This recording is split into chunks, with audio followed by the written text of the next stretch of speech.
Graphical representation of motion, गति का graphical representation. लेकिन इसकी ज़रूरत क्या है? अभी तक जो कुछ भी हमने ग्राफ्स के बारे में पढ़ा है वो 6 to 8th क्लास तक मैथ्स में पढ़ा है, लेकिन मोशन चैप्टर के साथ साइंस के फिजिक्स सेक्शन में भी ग्राफ्स का इंट्रोडक्शन हो चुका है। इसके बाद आप क्लास 10th में जाओगे, फिर क्लास 11th और 12th में जाओगे, तो क्लास 11th और 12th में तो मोस्ट फ्रीक्वेंटली आपको ग्राफ्स देखने को मिलेंगे फिजिक्स में, और केमिस्ट्री में भी वहाँ पे आपको ग्राफ्स देखने को मिलेंगे। और अगर आप बायोलॉजी हायर क्लासेस में परस्यू करते हो 11th-12th के बाद, तो वहाँ पे भी आपको ग्राफ्स देखने को मिलेंगे। तो ग्राफ्स से बचा नहीं जा सकता, ग्राफ्स को समझा जा सकता है, ग्राफ्स हमारे लिए चीज़ें आसान कर देते हैं। ग्राफ्स से हमें ट्रेंड्स विजुअली दिखाई पड़ रहे होते हैं, वैल्यूज घट रही हैं, बढ़ रही हैं या कांस्टेंट रह रही हैं। बहुत सारी चीज़ें ग्राफ्स के थ्रू हमें विजुअली दिखाई पड़ रही होती हैं। टेबल्स के थ्रू हम नंबर्स को कैलकुलेट कर रहे होते हैं आपस में, तब भी हमें दिखाई पड़ रहा होता है पैटर्न की वैल्यूज घट रही हैं, बढ़ रही हैं, बट ग्राफ्स में ये चीज़ें हमें विजुअली दिखाई पड़ रही होती हैं। तो अभी मोशन का ग्राफिकल रिप्रेजेंटेशन समझने से पहले हम जो है ग्राफ्स के बारे में थोड़ा जान लेते हैं। हम ग्राफ्स को ड्रॉ कैसे करते हैं? हम एक कॉमन ओरिजिन लेते हैं और उसे इन जनरल हम ओ कह रहे होते हैं। कॉमन ओरिजिन ओ लेते हैं और ओ से एक हम हॉरिजॉन्टल लाइन ड्रॉ करते हैं जिसे हम एक्स एक्सिस कह रहे होते हैं, और ओरिजिन ओ से हम एक वर्टिकल लाइन ड्रॉ कर रहे होते हैं जिसे हम वाई एक्सिस कह रहे होते हैं। एक्स एक्सिस और वाई एक्सिस, एक्स एक्सिस पे हम इंडिपेंडेंट वेरिएबल्स को रिप्रेजेंट करते हैं और वाई एक्सिस पे हम डिपेंडेंट वेरिएबल्स को रिप्रेजेंट करते हैं। अब ये इंडिपेंडेंट और डिपेंडेंट वेरिएबल्स क्या हैं? आपने क्रिकेट मैच में स्कोर कार्ड वर्सेज ओवर्स का ग्राफ देखा होगा। ओवर्स को तो हम इंडिपेंडेंटली मेजर कर सकते हैं, लेकिन स्कोर कार्ड हमेशा किस पे डिपेंड करता है? ओवर्स पे डिपेंड करता है। 2 ओवर के बाद टीम का रन कितना है, 3 ओवर के बाद रन कितना है ना? तो स्कोर कार्ड हमेशा किस पे डिपेंड कर रहा है? ओवर्स पे डिपेंड कर रहा है। तो यहाँ पे स्कोर कार्ड जो है वो डिपेंडेंट वेरिएबल है और ओवर हमारा वो इंडिपेंडेंट वेरिएबल है। सेम ऐसे जब हम डिस्टेंस और टाइम की बात कर रहे होते हैं, तो टाइम को हम इंडिपेंडेंटली मेजर कर सकते हैं, बट डिस्टेंस को हम डिफाइन कैसे करते हैं? एक सर्टेन टाइम इंटरवल में covered length of the path, है ना, total covered length of the path. तो टाइम यहाँ पे क्या है? हमारा इंडिपेंडेंट वेरिएबल है, और डिस्टेंस क्या है? डिपेंडेंट वेरिएबल है। तो हम अभी अपनी पूरी डिस्कशन में एक्स एक्सिस पे इंडिपेंडेंट वेरिएबल को रिप्रेजेंट करेंगे और वाई एक्सिस पे डिपेंडेंट वेरिएबल को रिप्रेजेंट करेंगे। क्लास 8 में आपने 3 टाइप का ग्राफिकल रिप्रेजेंटेशंस पढ़े होंगे: histogram, line graphs and pie charts. Histogram का यूज हम डिस्ट्रीब्यूशन ऑफ न्यूमेरिकल डेटा के लिए कर रहे होते हैं। लाइन ग्राफ्स का यूज हम कोई डेटा है और वो over the time period continuously change हो रहा है, तो वहाँ पे हम लाइन ग्राफ्स का यूज करते हैं। और जब भी हमें पार्ट्स ऑफ द होल दिखाना होता है तो हम वहाँ पे पाई चार्ट्स का यूज करते हैं। तो यहाँ पे जब भी एक क्रिकेट मैच खेला जा रहा होता है तो वहाँ पे स्कोर कार्ड और ओवर्स के बीच जो रिलेशन होता है वो कॉन्टिन्यूसली होता है। Score card continuously over the time period change कर रहा होता है। या जब भी हम मोशन की बात कर रहे होते हैं तो वहाँ पे position over the time period continuously change कर रही होती है ना। मोशन की बात जब भी हम करेंगे तो वहाँ पे जो डेटा होगा वो कॉन्टिन्यूसली वेरी कर रहा होता है। तो जिस भी केस में, है ना, डेटा गिवन डेटा अगर वो continuously over the time period very कर रहा है तो वहाँ पे हम लीनियर ग्राफ्स का, लाइन ग्राफ्स का यूज करते हैं। तो अभी इस टेबल को ध्यान से देखिएगा।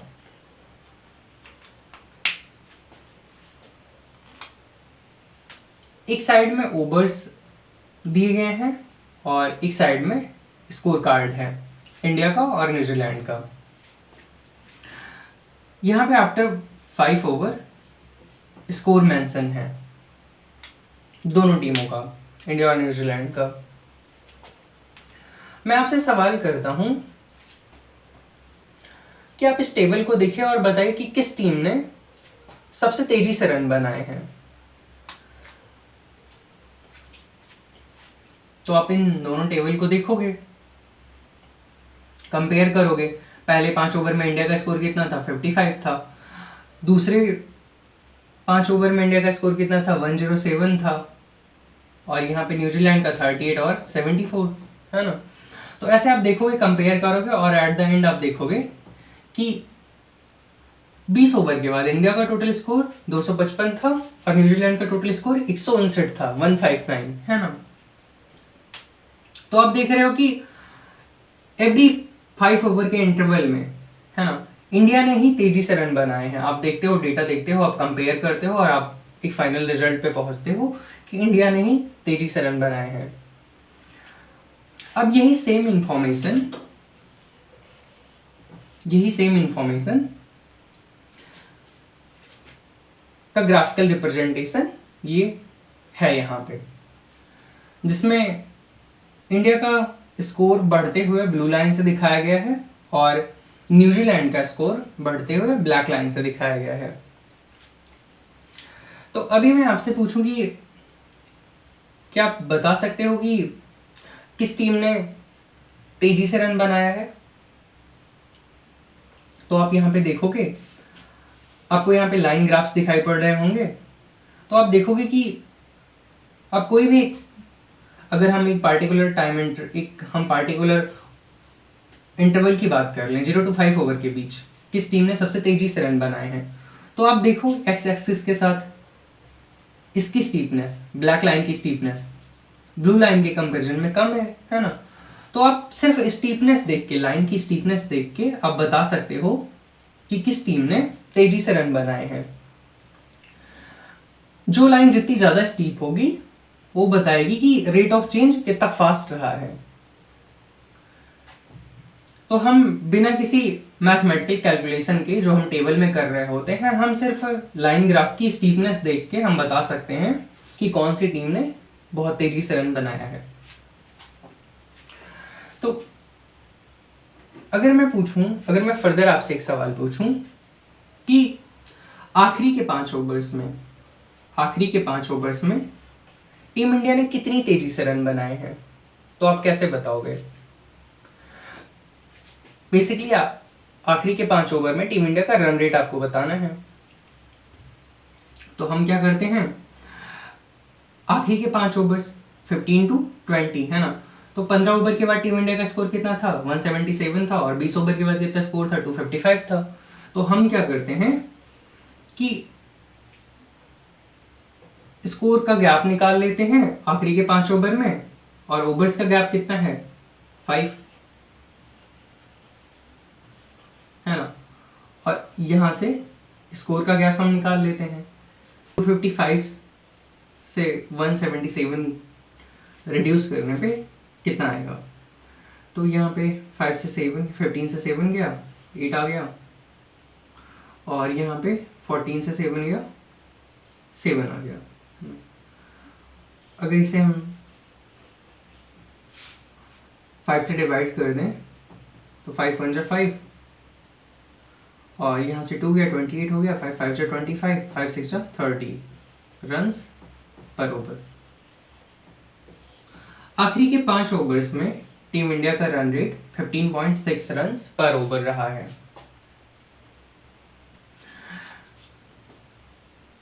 क्या यही रन रेट आखिरी के 5 ओवर में हम ग्राफ से भी बता सकते हैं?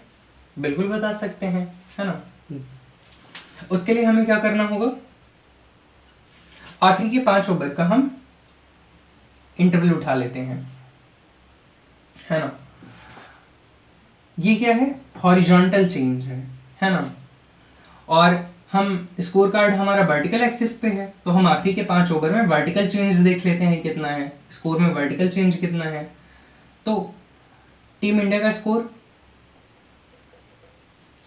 20 ओवर के बाद कितना है, 255 है, और 15 ओवर के बाद कितना है, 177 है ना। तो यहाँ पे हम रन रेट कैसे निकालेंगे, change in vertical axis upon change in horizontal axis, that is y axis और दैट इज एक्स एक्सिस, है ना। तो यहाँ पे आप देखो लास्ट 5 ओवर के इंटरवल के लिए स्कोर में चेंज कितना आ रहा है, सेम 78 है ना। अब वर्टिकल चेंज निकालो, वर्टिकल एक्सिस में चेंज, तो 177 को 255 से रिड्यूस कर दो, है ना, आखिरी के 5 ओवर, है ना। चेंज इन हॉरिजॉन्टल एक्सिस कितना है, 5, तो अगेन वैल्यू कितनी आएगी, 15.6 रन्स पर ओवर।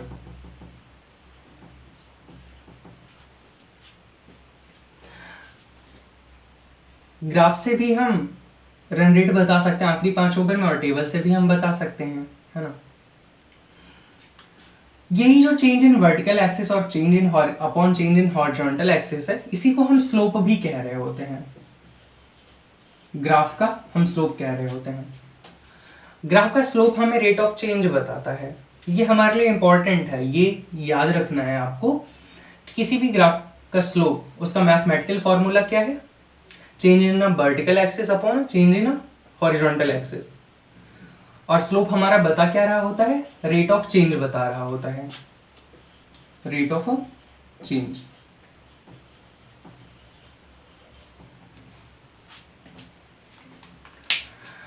तो यहां से दो चीजें एज अ टेक अवे आपको ध्यान में रखना है। स्लोप का फॉर्मूला, किसी भी ग्राफ के लिए स्लोप का फॉर्मूला क्या होता है, change in a vertical axis upon a change in a horizontal axis.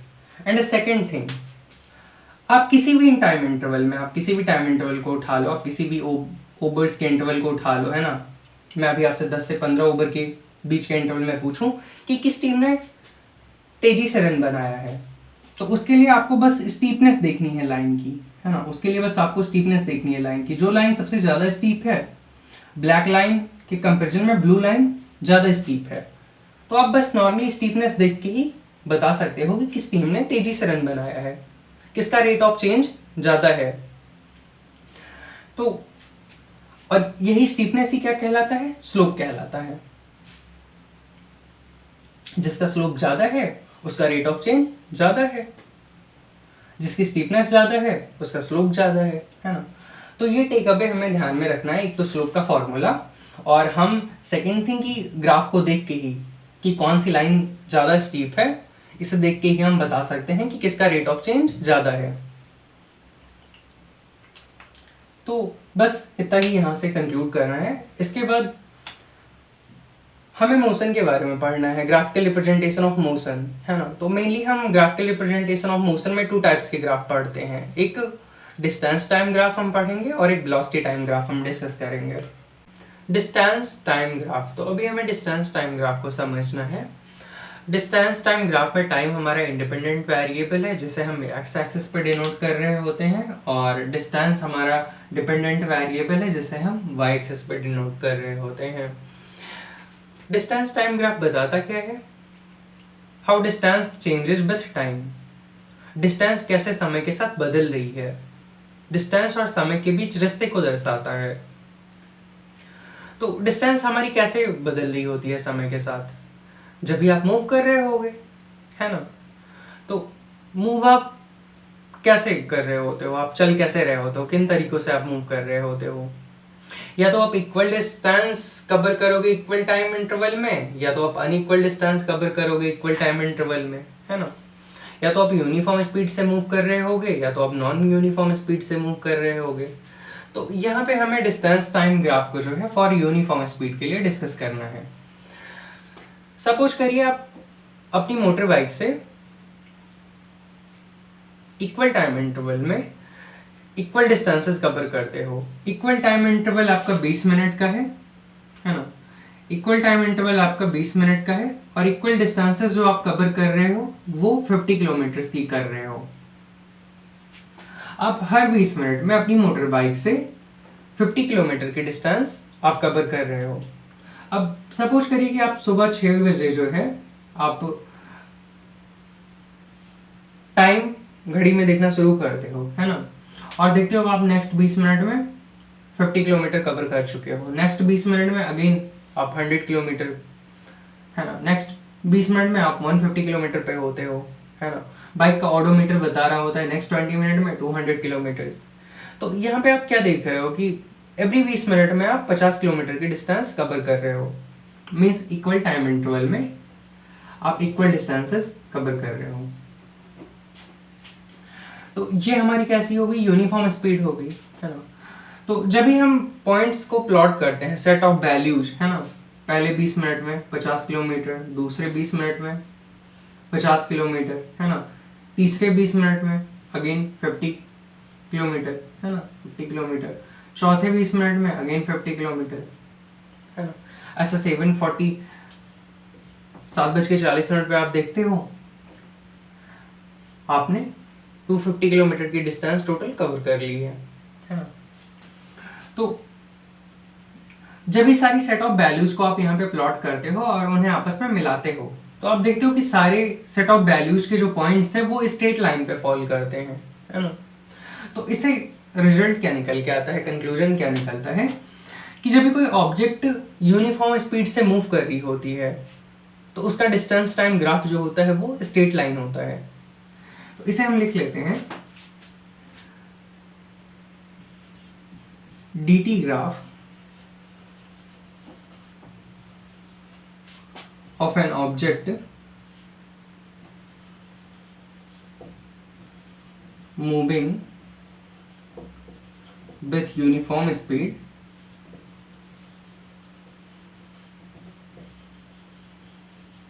is a straight line।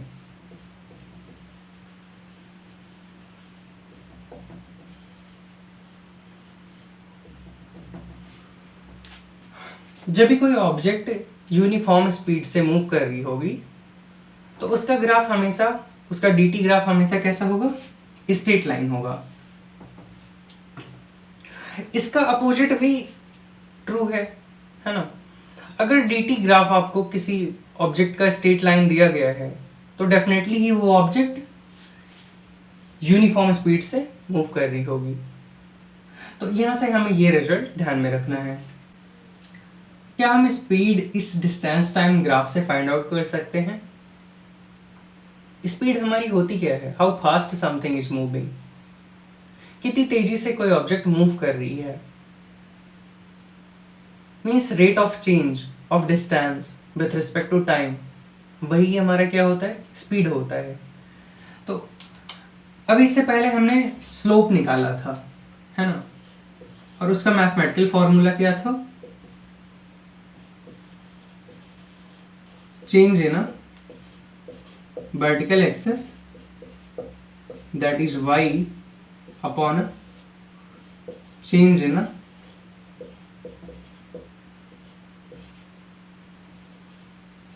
horizontal axis, that is x, है ना। स्लोप हमारा बता क्या रहा होता है, रेट ऑफ चेंज।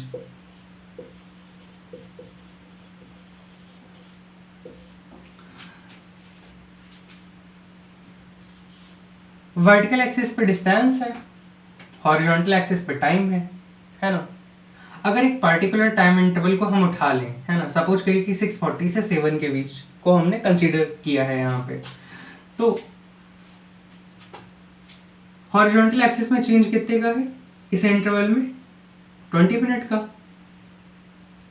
और वर्टिकल एक्सिस में चेंज कितना है इस टाइम इंटरवल में, 50 किलोमीटर का। तो स्लोप क्या होगा, change in a vertical axis जो कि हमारी डिस्टेंस है, change in a distance 50 kilometre, और change in a horizontal axis क्या होगा, टाइम जो कि 20 मिनट है ना।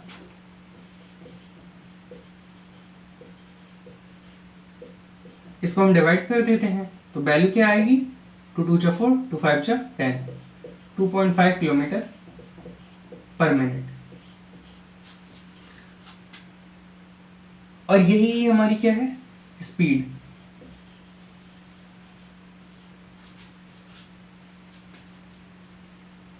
तो एक पार्टिकुलर टाइम ऑफ इंटरवल में अगर हम देख लेते हैं कि how vertical axis is changing with horizontal axis, तो वहां से हमारा क्या निकल के आता है, स्पीड।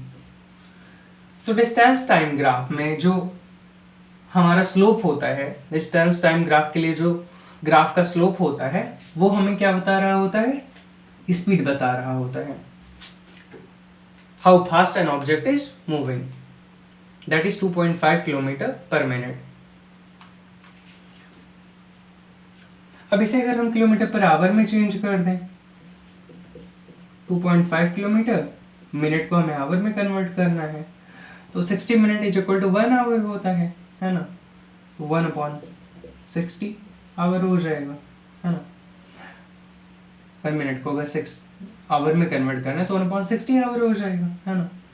तो अभी ये 60 ऊपर जाके मल्टीप्लाई हो जाएगा, ये कितना हो जाएगा, एक अंक पे दशमलव 0 से हट जाएगा, 6 5 जा 30, 6 2 जा 12, 3 50, 150 किलोमीटर पर आवर।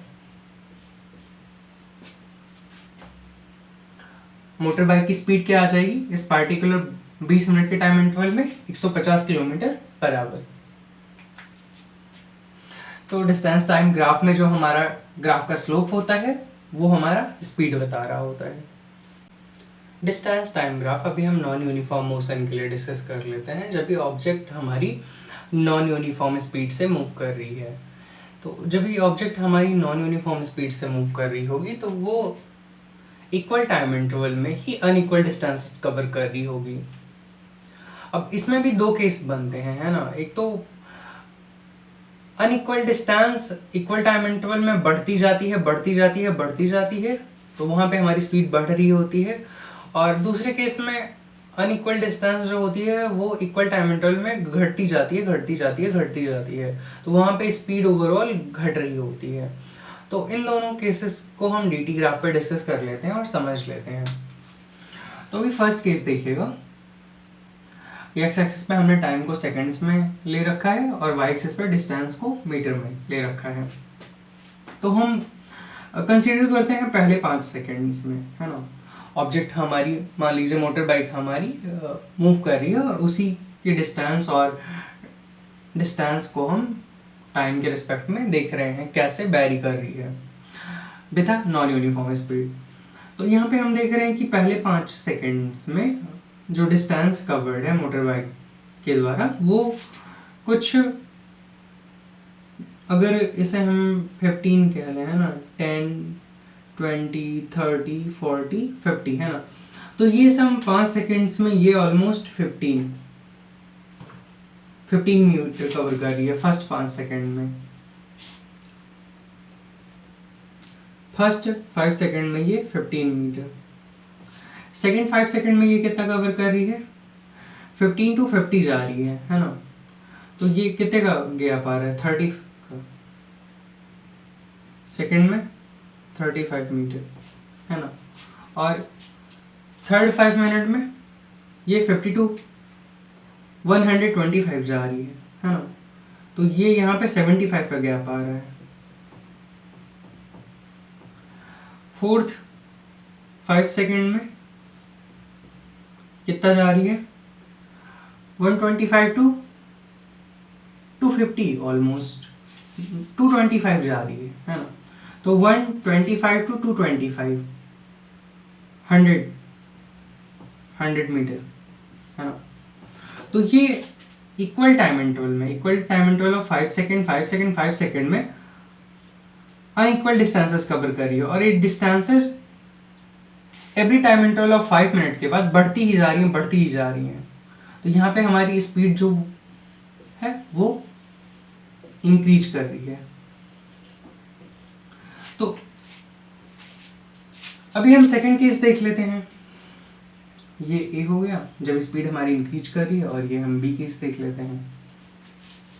यहाँ पे देखिएगा मोटर बाइक हमारी मूव कर रही है फर्स्ट 5 सेकंड में, ये जो है ऑलमोस्ट 80 मीटर कवर करती है। नेक्स्ट 5 सेकंड में ये 80 to 150 जाती है, 70 मीटर। नेक्स्ट 5 सेकंड में 180 जाती है, अगर हम इसको 180 डिनोट कर दें अप्रॉक्सीमेटली, तो ये 5 सेकेंड में 150 to 180 30 मीटर कवर करती है, और 5 सेकेंड में ये 180 to 200 20 मीटर कवर करती है। तो यहाँ पे हम क्लियरली देख रहे हैं कि फर्स्ट 5 सेकेंड में 80 मीटर कवर कर रही है, सेकेंड 5 सेकेंड में 70 मीटर, और थर्ड 5 सेकेंड में 30 मीटर, एंड लास्ट के 5 सेकेंड में 20 मीटर कवर कर रही है। Means equal time interval of 5 minute है ना, इक्वल टाइम इंटरवल में ये अनइक्वल डिस्टेंसेस तो कवर कर रही है, बट यहाँ डिस्टेंसेस टाइम के साथ क्या हो रही हैं, घट रही हैं। तो यहाँ पे स्पीड हमारी डिक्रीज कर रही है। तो यहाँ से रिजल्ट क्या निकल के आता है, जब भी कोई ऑब्जेक्ट हमारी नॉन यूनिफॉर्म स्पीड से मूव कर रही होती है, मीन्स इक्वल टाइम इंटरवल में नॉन इक्वल डिस्टेंसेस कवर कर रही होती है, तो उसके पॉइंट्स को जब भी हम प्लॉट करते हैं ग्राफ पे, तो वो कुछ ऐसा निकल के आता है, एक कर्व्ड लाइन है ना, एक कर्व लाइन निकल के आती है। तो नॉन यूनिफॉर्म स्पीड से जब भी कोई हमारा ऑब्जेक्ट मूव कर रही होती है, तो उसका dt ग्राफ कैसे आता है, कर्व लाइन।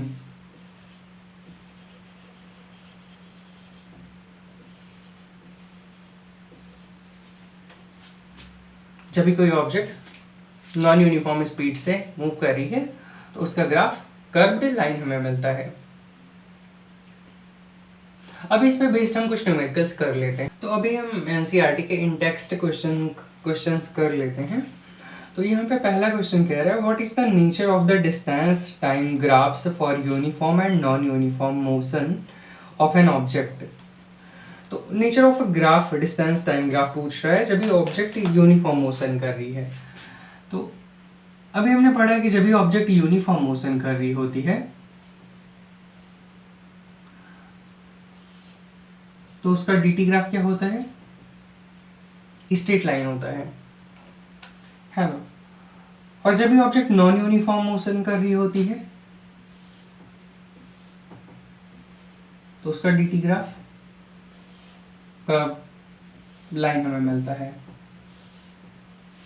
या तो स्पीड इंक्रीज कर रही होगी या तो स्पीड डिक्रीज कर रही होगी।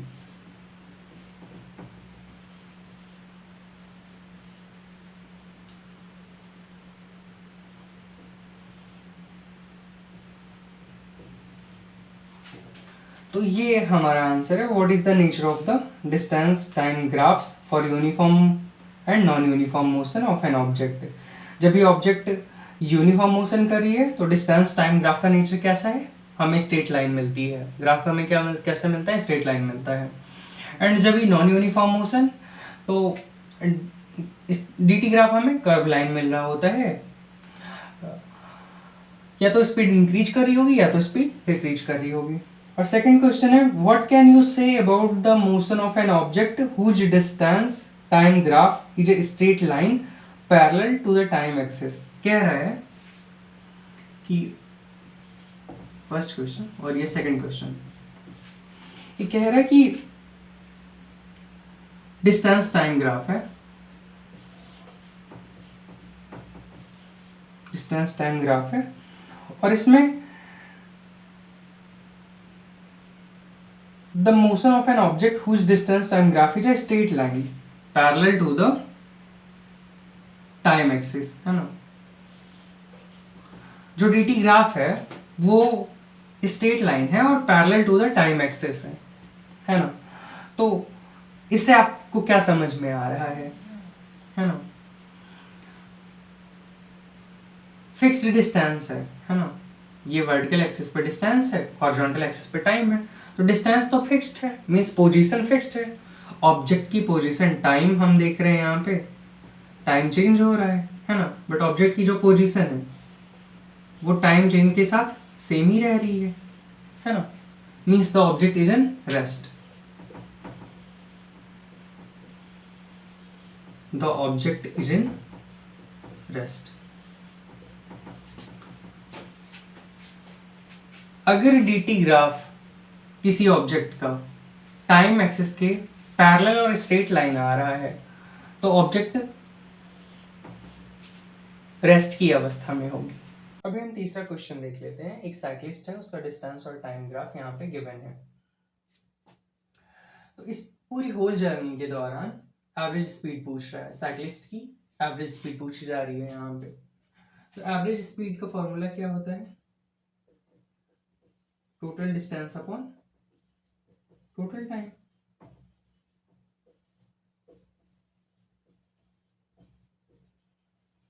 यहाँ पे टोटल डिस्टेंस कितनी है?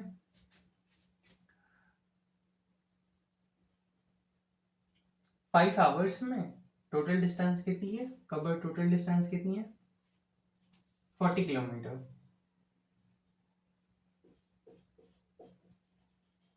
टोटल टाइम कितना है? 5 आवर। तो यहाँ से एवरेज स्पीड क्या निकल के आएगी? 8 किलोमीटर पर आवर। इसके बाद हम चौथा क्वेश्चन देखते हैं। अभी अगेन डिस्टेंस टाइम ग्राफ दिया गया है।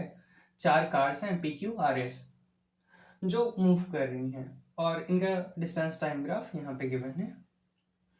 तो पूछ रहा है यहाँ पे कि फास्टेस्ट कार और स्लोएस्ट कार कौन सी है। तो इनिशियली जब भी हम स्कोर वर्सेस ओवर का ग्राफ डिस्कस कर रहे थे, वहां पे हम स्टीपनेस की बात कर रहे थे, स्लोप की बात कर रहे थे, रेट ऑफ चेंज की बात कर रहे थे, है ना। तो ये सारी चीजें इंटर रिलेटेड थी। स्लोप हमारा क्या बता रहा होता है? रेट ऑफ चेंज बता रहा होता है। तो डिस्टेंस टाइम ग्राफ में अगर हम स्लोप निकालेंगे, तो अगर हम कार P का स्लोप निकालें, तो डिस्टेंस टाइम ग्राफ में स्लोप हमें क्या बताता है? लीनियर ग्राफ का स्लोप हमें क्या बताता है? स्पीड बताता है ना। इसी तरीके से Q का अगर हम स्लोप निकालेंगे, R का और S का स्लोप निकालेंगे, तो सबकी स्पीड हमें पता चल जाएंगी। तो जिसका स्लोप जितना ज्यादा होगा उसकी स्पीड उतनी ज्यादा होगी। तो स्लोप निकालने के तरीके क्या थे, है ना। या तो हम स्टीपनेस यहां से देख लें, है ना, किसका एंगल सबसे ज्यादा है एक्स एक्सिस के साथ, है ना। जिसका एंगल सबसे ज्यादा है उसका स्लोप सबसे ज्यादा है। तो यहाँ पे कार यस का एंगल सबसे ज्यादा है ना। तो हमारी कार यस जो है वो फास्टेस्ट है। और स्लोएस्ट कौन सी है? Car P. कार यस हमारी फास्टेस्ट है और कार बी हमारी स्लोएस्ट है। दूसरा तरीका क्या था? Slope is equal to change in vertical axis upon change in horizontal axis, del y upon del x, है। तो डेल वाई यहाँ पे चेंज इन डिस्टेंस है, डेल एक्स क्या है? चेंज इन टाइम है। तो फिर यहाँ से हम एक कॉमन एक लाइन, स्ट्रेट लाइन ड्रॉ करें हॉरिजॉन्टल एक्सिस पे, तो ये आर को यहाँ पे कट करेगी, क्यू को यहाँ पे, पी को यहाँ पे, है ना। तो इन सब के लिए हम एक कॉमन टाइम इंटरवल टी ले लेते हैं। बट सबकी इस टाइम इंटरवल में कवर डिस्टेंसेस क्या होंगी? अलग अलग होंगी, है ना। यस की सबसे ज्यादा होगी, आर की उससे कम है, क्यू की उससे कम है और पी की सबसे कम है ना। तो टाइम इंटरवल अभी सबके लिए तो सेम है ना। जिसका डेल्टा वाई में वेरिएशन सबसे, जिसका वाई में वाई एक्सिस में वेरिएशन सबसे ज्यादा होगा, जिसका डिस्टेंस में वेरिएशन सबसे ज्यादा होगा, उसी का स्लोप सबसे ज्यादा होगा, है ना। तो यहां से भी हम देखेंगे कि यस का स्लोप सबसे ज्यादा है, क्योंकि डेल्टा वाई वाई में वेरिएशन, इसका डेल्टा वाई सबसे ज्यादा है ना। इतनी डिस्टेंस कवर कर रहा है। और आर इतनी डिस्टेंस कवर कर रहा है टी टाइम इंटरवल में। पी और कम, क्यू और कम, पी सबसे कम, है ना। इसी तरीके से पांचवा क्वेश्चन है। डिस्टेंस टाइम ग्राफ अगेन दिया गया है और फास्टेस्ट स्पीड पूछ रहा है ना। ए और बी में फास्टेस्ट कौन है। तो इसके लिए भी वही सेम तरीका हम अप्लाई करेंगे, बट इसे आप सॉल्व करोगे और कमेंट सेक्शन में आप कमेंट करोगे कि फास्टेस्ट स्पीड किसकी है।